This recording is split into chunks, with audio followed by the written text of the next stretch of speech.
Okay, magandang umaga, magandang tanghali at magandang gabi sa inyong lahat. Sa mga kaigsunan ko mga Bisaya, maayong buntag, maayong utog, maayong gabi kaninyong tanan. Sa mga baguhan pa sa aking YouTube channel Trending Pinas TV, pa-like and subscribe naman. Maraming salamat po. Sa paligid natin, baka mamagabayan mo sila. Simula tayo siguro sa gobyerno natin, no? Galit, President. gulo, mga harang ang nakikita ko. Medyo dalawa ang magpapaalam sa next year na dalawang lalaki na politiko. Leader. Nagkakaroon din natutog nating mga gulo pa ng dalawang partido. So magulo ang gobyerno, ang politika. So dito magkakaroon ng iba-ibang mga questionable sa mga pagkapanalo o sa mga pagkatalo. Okay. Although dito sa card, ang bansang Pilipinas, yung unity kasi nawala. So nagkaroon ng disappointment ng tao, di ba? Dati ang kanilang hadikain nga, tinatawag nilang unity. Kaisa. Kaisa. Pero bakit biglang nawala yung unity na yon? Nahati tuloy ang paniniwala ng bawat isa. May mga nag-overnight sa EDSA. Paano yun? Baka talaga naniniwala sa pag-aawayan nila. Yun yung parang sumisiklab na parang sinasabi nilang people power, di ba? Pero kasi hindi ganun kalakas hindi ganun nahikayat. Kasi ang tao kasi parang pagod na rin sa pagiging people power.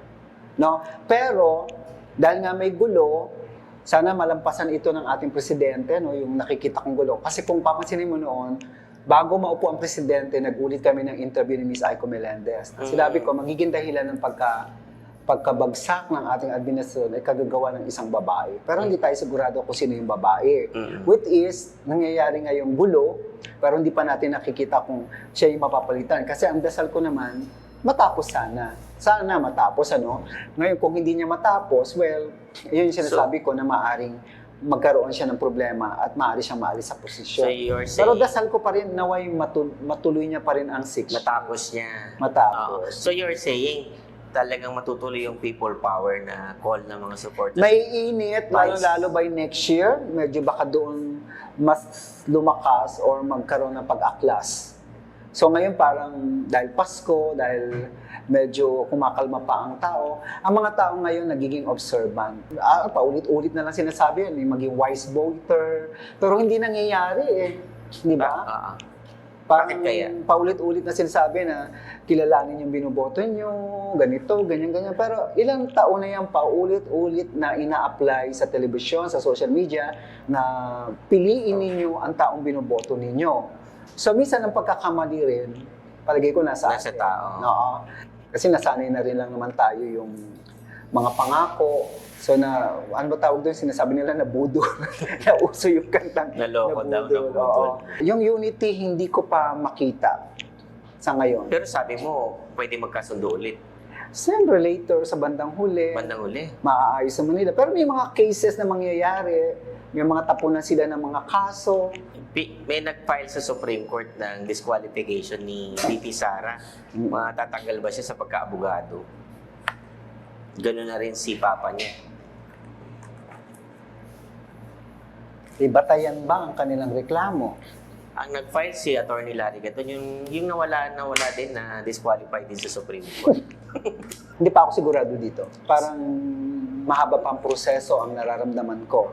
May nag-file din ng impeachment kay VP Sara sa Congress. Gugulong ba ito? Matatanggal ba talaga si VP Sara? Magkakaroon ng parang usaping kaso. Okay. So, impeachment, Makakarating ba sa Senado yan? pag-uusapan. Si BBM. Ayaw ni BBM Kasi ayaw niya naman talaga ng magpatuloy yung gulo. So, hindi naman talaga kay BBM nang galing ang mga ganito. Nasa likod ng mga tao. Sabi nila, gustong mag-presidente ni Speaker. Magiging presidente ba si Speaker Martin? Romualdez. Naku, hindi pa siya ganun masyadong hindi ko pa talagang masasabi na I hope di ako magkamali. Merong chance kasi dito yung emperor, yung pagkatagumpay na parang mauudlot ang tagumpay. Kasi sisingit ang isang babae. Okay, isang babae. Maraming babae. Merong si Gloria, si Lenny, Oo, si merong Sara, isang dami nila babae Oo. na lulutang na magiging presidente pa. Lulutang. Oo. So, didiretsuhin kita. Babagsak ba si BBM as president? May ano ko sana yung galit ng tao, sana mawala. Meron kasing galit na magiging dahilan talaga ng pag-alis niya. Pero kayo nga paulit-ulit ko na sana maisipan at mabago niya ang direksyon na matutukan niya kung ano yung problema na talagang anong kailangan ng tao. Kaya sabi ko noon, naway mabigyan niya ng pansin ang hinaing ng ng taong bayan o kung ano ba talaga ang problema kanyang pinangako noon. Sana mabigyan niya ng pansin ng mga sinasabi niya noon. Ingat! Pwede kasi talagang magkaroon ng gulo na magiging dahilan ng pagkaalis niya. Pero, dasal ko pa rin, naway matapos. Marami na nga parang na-disappoint sa ating mahal na Pangulo kasi ang magiging dahilan ng pagkabagsak niya talaga, next year magulo. Agad-agad siya mawawa o bago siya umalis ng 5 Baka taon? bago pa nga mag-eleksyon or matapos ang eleksyon. Ang sa akin,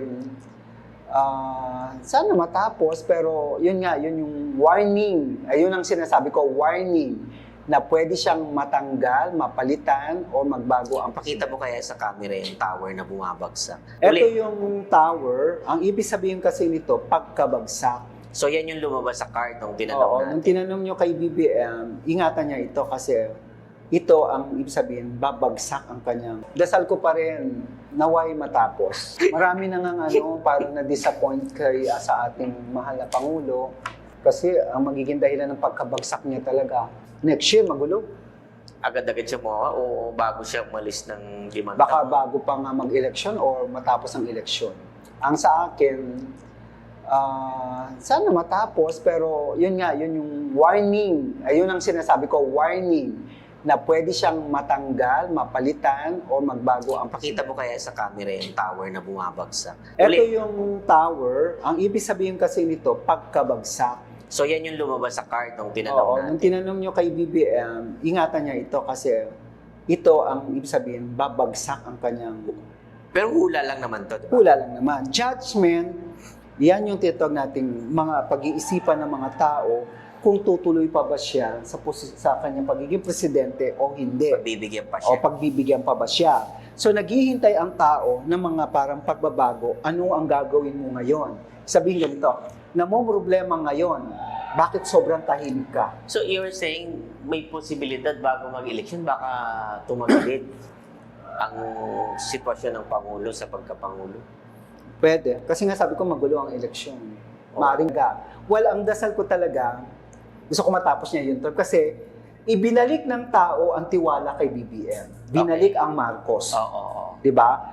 Nawala ang Marcos dahil nga doon sa issue nila nung panahon nilang Cory, the dictatorship. Papa niya. Nasira ang pangalan nila sa buong mundo. Ngayon, ibinalik kayo ng tao. Nilinis uli ang pangalan nyo. Kumbaga sa nabura. Yung expectation sana maisip, na utang ng loob nyo sa taong bayan Ayan. Tama. kung bakit kayo nandiyan. Yun ang Ngayon ko ang tatanong, paano kami nagkaroon ng utang na loob sa mga tao?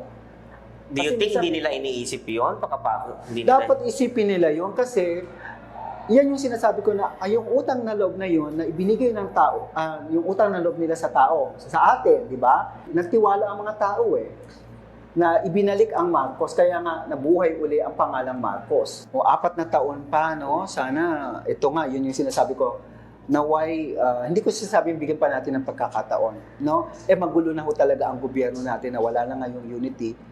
Ang sa akin, warning lang ho. Warning pa lang ang nakikita ko na maaari siyang mawala sa pwesto. Warning ho yun hindi ko pa sinasabing mawawala siya. Warning, sabihin, maaring magsiklab ang galit ng tao. Makukulong ba si Bibi, si Sara? Meron akong nakikitang ganoon, pero kasi dadaan sa proseso. How about his father? Papa niya? Makukulong ba ang papa niya? Ayun nga, ayan nga yung hamon ni ano yun. Sige, ako na lang ikulong nyo. Ito yung magiging dahilan ng sobrang galit. Ng tao. Oo. Ito hindi, I mean, ano ibig sabihin? Case. May mga kasong haharapin. Okay. Ang papa niya. Mm-mm.